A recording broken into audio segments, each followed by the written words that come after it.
Good evening. Thank you for joining us tonight. I'm Zach Grady. Brendan Straub is off. We are going to start right in the Weather Center with Chris Hudson. As I'm sure most of you have felt, across the North Country, about 2 o'clock this afternoon, there was an earthquake starting in Adams Center. Chris, what more can you tell us about what shook the ground early this afternoon? Yeah, Zach, we did have a magnitude 3.6 earthquake today. That was centered right around Adams Center. It happened at 2:10 this afternoon. We had about 5 aftershocks after this happened. And a 3.6 earthquake for us here across the North Country is kind of significant. And not just people in the Tri-County region felt this. In fact, there were reports as far north as Ottawa in Canada feeling this. In the circled area, that's where most people felt this earthquake. So kind of a big deal for us.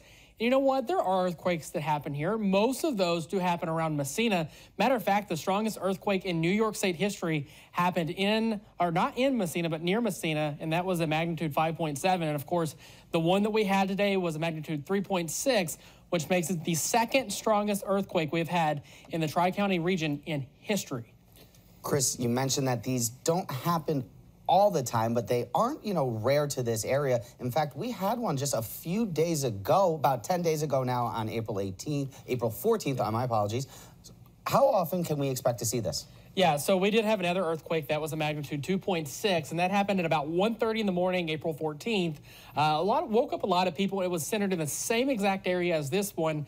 And I spoke with the USGS not once, but twice today. The second time that I talked to them, they said that now that we've had 2 earthquakes in that same area, that tells us we have a fault line there that we didn't know about before. Yeah, and you mentioned a few aftershocks today that were felt. Now, when you did talk to the USGS, the Geological Survey, what did they tell you about being able to predict these and whether or not we're going to know if we're going to have any more going forward? Yeah, so the USGS says that we can't predict these, but being that there was the 2, there is the possibility that we could have more in the same area. Here's what the USGS had to say. We cannot predict earthquakes, but it certainly is possible that we could have a larger one in that area, but we have no way to predict it or say for sure, when or if that will happen. Now, Chris, you had mentioned not just feeling the earthquake, but hearing it across the North Country.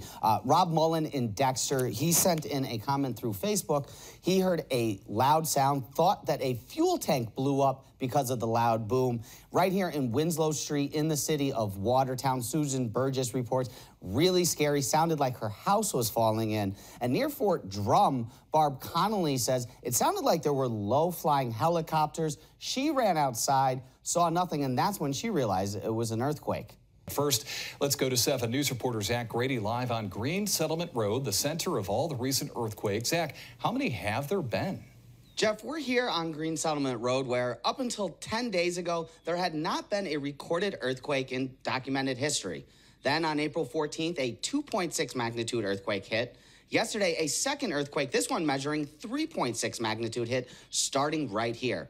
When you add up all of the aftershocks that came with that earthquake, that's 11 earthquakes in a 10-day stretch. The magnitude of yesterday's earthquake has Carthage students studying the science, while New York State workers are out inspecting roadways and bridges. 3.5 is the threshold. Anything over 3.5 or higher requires action. After Sunday's magnitude 3.6 quake, within 30 minutes, state transportation crews sprung into action, needing to inspect each bridge within 40 miles of the epicenter near Adams Center. So we're going to be busy for a while, but we've had no reports of damage, and based on our inspections so far, there's been no evidence of any damage to the bridges. Meanwhile, New York Power Authority dams in Messina need not to be inspected because of its location more than 80 miles from the center of the earthquake and didn't register as powerful. An inspection of the Thousand Islands Bridge yielded no issues according to the TI Bridge Authority. From inspecting infrastructure to reading a seismograph, Sunday's quake provided a unique learning experience at Carthage Central. Being really close, it's not very common for us to get an earthquake that's this close. Zach Miller is teaching his earth science students about collecting data from an earthquake using the seismograph. Typically in our area, we don't feel earthquakes, so it's kind of a once-in-a-lifetime thing for some of these students to be able to feel the earthquake.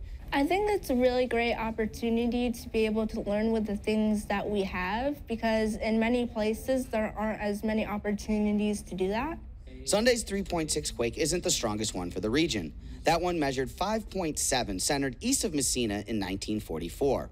While epicenters aren't usually in southern Jefferson County, the North Country has had its fair share of earthquakes. Historically, we've had a lot of earthquakes in that area.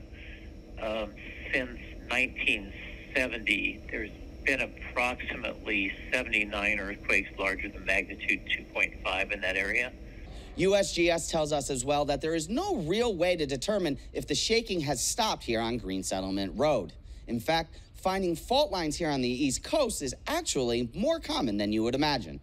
Thousands rolled out and revved up their off-road vehicles for the 18th annual SNIRT Run. Part snow, part dirt, the SNIRT Run provides big business for those in the Tug Hill area each year. I got a chance to talk to one of them this morning, plus speak with the organizers of the annual event.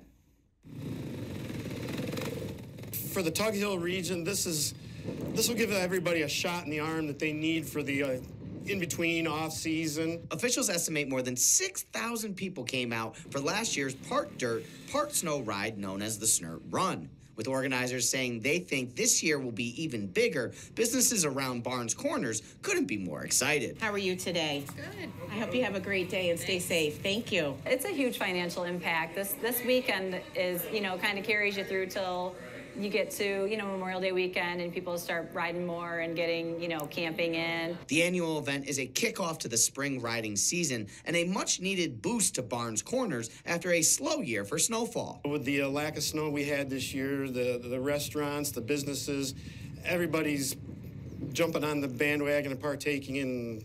It'll be a good event this year. This is a big weekend for us because you're kind of transitioning from winter into the summer season.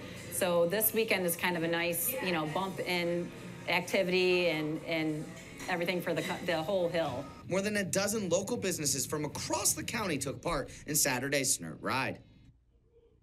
The Taste of the Town turned 20 Saturday. More than 30 restaurants served up their best dishes for the 600-plus people who found out what was cooking in Watertown. The 20th annual tasting was put on by the Watertown Sunrise Rotary. The fundraiser is the biggest of the year for the Rotary Club. Proceeds from the event help to provide a grant to a local organization each year, with this year's grant being given to the Victims Assistance Center.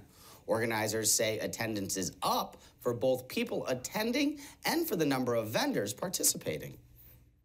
We had a much better turnout this year than what we saw last year. And again, I think people are just over the pandemic. They're ready to get out and enjoy things. And it's a good event. The weather's great. So it's been a great day. One of the judges at this year's event, WWNY's own Mackenzie Pyatt.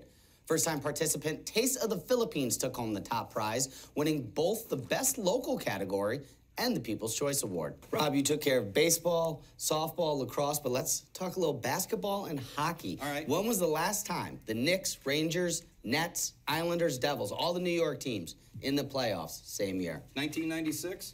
Close, 94. Ooh. 94, a good year, too. Both the Rangers and the Knicks went to the finals that year. Rangers lifted the cup. Yeah. We will be right back after this.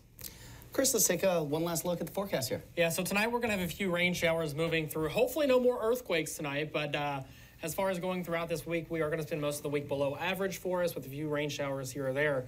It does look like Friday is going to be a nice day with highs right around 60 degrees. Rob, I know you didn't get a chance to talk about it, but Knicks get the 3-1 series advantage, yeah. Get a win over the Cavs. Did you hear the fans chanting Knicks in 5 at the end of the game? I haven't stopped hearing the Knicks fans chanting. They've been doing it since game 1. And early on in the season, a lot of people were wondering about the Jalen Brunson deal, bringing him in, whether he was worth it or not. And he's playing above performance. People are saying that contract's undervalued now versus overpaying for it. Yeah, Knicks surprising some people, just like the earthquake today. I thought my furnace blew up. Yeah, you come running outside. What's going on? I'm trying to be like, it's an earthquake. Calm down. We were getting calls for 45 minutes straight. The phone was going off the hook. So we'll have more information on the earthquake when we all come back tonight for our 11 o'clock broadcast.